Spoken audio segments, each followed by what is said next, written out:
BSP supremo Mayawati की राजनीतिक हैसियत आंकने वाले ये भूल जाते हैं कि वो कांशीराम की शिष्या हैं। वो कांशीराम जिनका सियासी मूल मंत्र था कि सत्ता ना सही तो सत्ता की चाबी अपने हाथ होनी चाहिए। इंडिया गठबंधन 2024 के लोकसभा चुनाव के लिए मायावती को आगे कर सकता है। सूत्र बताते हैं कि स्क्रिप्ट तैयार है, अंदर खाने सब कुछ फाइनल भी हो चुका है। खबर यह भी है कि मायावती इस बार सालों बाद लोकसभा का चुनाव लड़ेंगी। सीट तय हो सकती है बिजनौर, वो बिजनौर जहां एक जमाने में बीएसपी सुप्रीमो मायावती की तूती बोला करती थी। आज के इस वीडियो में हम यूपी की बिजनौर सीट का गणित आपको समझाएंगे और बताएंगे क्यों यह सीट मायावती के लिए सबसे मुफीद है। फिलहाल बिजनौर की सीट राष्ट्रीय लोकदल को बीजेपी से गठबंधन में मिली है। आरएलडी ने चंदन चौहान को हैंडपंप के चुनाव चिन्ह पर मैदान में उतार दिया है, लेकिन सूत्र बता रहे हैं कि मायावती जब इंडिया गठबंधन की प्रधानमंत्री की उम्मीदवार होंगी तो सीधे ही इसी बिजनौर सीट से चुनावी ताल ठोकेंगी। वो बिजनौर जिसने साल 1989 में मायावती को संसद पहुंचाया था। 1991 के लोकसभा चुनाव में इसी सीट पर बीजेपी ने पहली बार कब्जा किया। तब बीजेपी से चुनाव लड़े मंगल राम प्रेमी ने मायावती को चुनाव हरा दिया।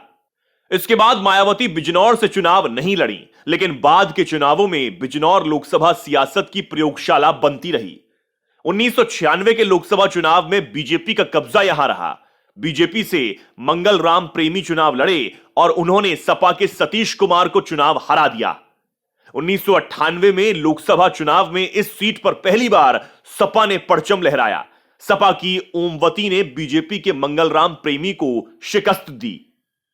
1999 के लोकसभा चुनाव में बीजेपी के शीशराम रवि ने फिर से कब्जा कर लिया। शीशराम रवि ने सपा की ओमवती को हरा दिया। 2004 में आरएलडी और सपा के गठबंधन में रालोद के मुंशीराम पाल ने पहली बार पार्टी को इस सीट पर जीत दिलाई।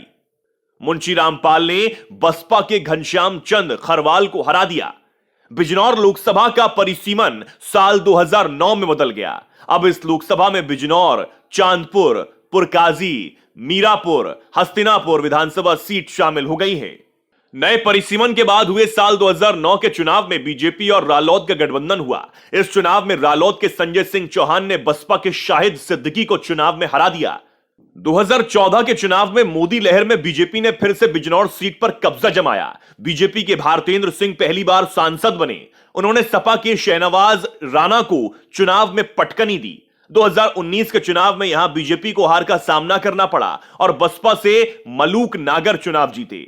मलूक नागर ने बीजेपी के भारतेंद्र सिंह को इस चुनाव में हरा दिया। अब बसपा के मलूक नागर की इसी सीट से मायावती के चुनाव लड़ने की पिच तैयार की जा रही है। मलूक नागर को मायावती का करीबी माना जाता है और इंतजार हो रहा है उस अनाउंसमेंट का जिसमें बीएसपी सुप्रीमो मायावती को प्रधानमंत्री पद का उम्मीदवार बनाया जाना है, क्योंकि सोनिया गांधी की रणनीति है कि मोदी के सामने मायावती को पीएम कैंडिडेट बनाया जाए। सूत्र बताते हैं कि इंडिया गठबंधन की ओर से मायावती को प्रधानमंत्री कैंडिडेट के लिए खुद प्रियंका गांधी ने मायावती से फोन पर बात भी की। मायावती अब तक किसी भी गठबंधन से खुद को दूर किए हुए हैं। वजह कि वो कुछ बड़ा चाहती हैं, तो यह डील हर लिहाज से सबसे बड़ी डील ही है। किसी भी राजनेता के राजनीतिक जीवन का यह सबसे बड़ा और महत्वपूर्ण पल होता है जब उसे सियासत के सबसे ऊंचे पायदान का उम्मीदवार बनाया जाए। यही मायावती भी चाहती थी, यही हो इसकी पूरी तैयारी कर ली गई है। सबसे दिलचस्प बात यह है कि इससे अखिलेश यादव को भी कोई दिक्कत नहीं है। वो भी पहले कह चुके हैं कि समाजवादी तो चाहते हैं कि मायावती मुख्यमंत्री बने।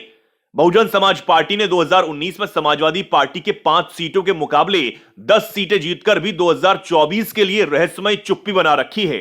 इस चुप्पी के पीछे बड़ी वजह मायावती का पीएम कैंडिडेट बनना हो सकता है। वरना और क्या वजह हो सकती है कि ना कोई रैली, ना एक भी सीट पर कोई घोषणा, सिर्फ चुप्पी और चुप्पी, लगातार चुप्पी। यह चुप्पी तूफान से पहले का सन्नाटा है, लिखकर ले लीजिए। मायावती को हल्के में आंकना सबसे बड़ी भूल है। इसे इंडिया गठबंधन और बीजेपी दोनों समझ भी रहे हैं। इसलिए चुनाव से पहले केंद्र ने मायावती के भतीजे आकाश आनंद को वाई कैटेगरी की सुरक्षा दे दी है।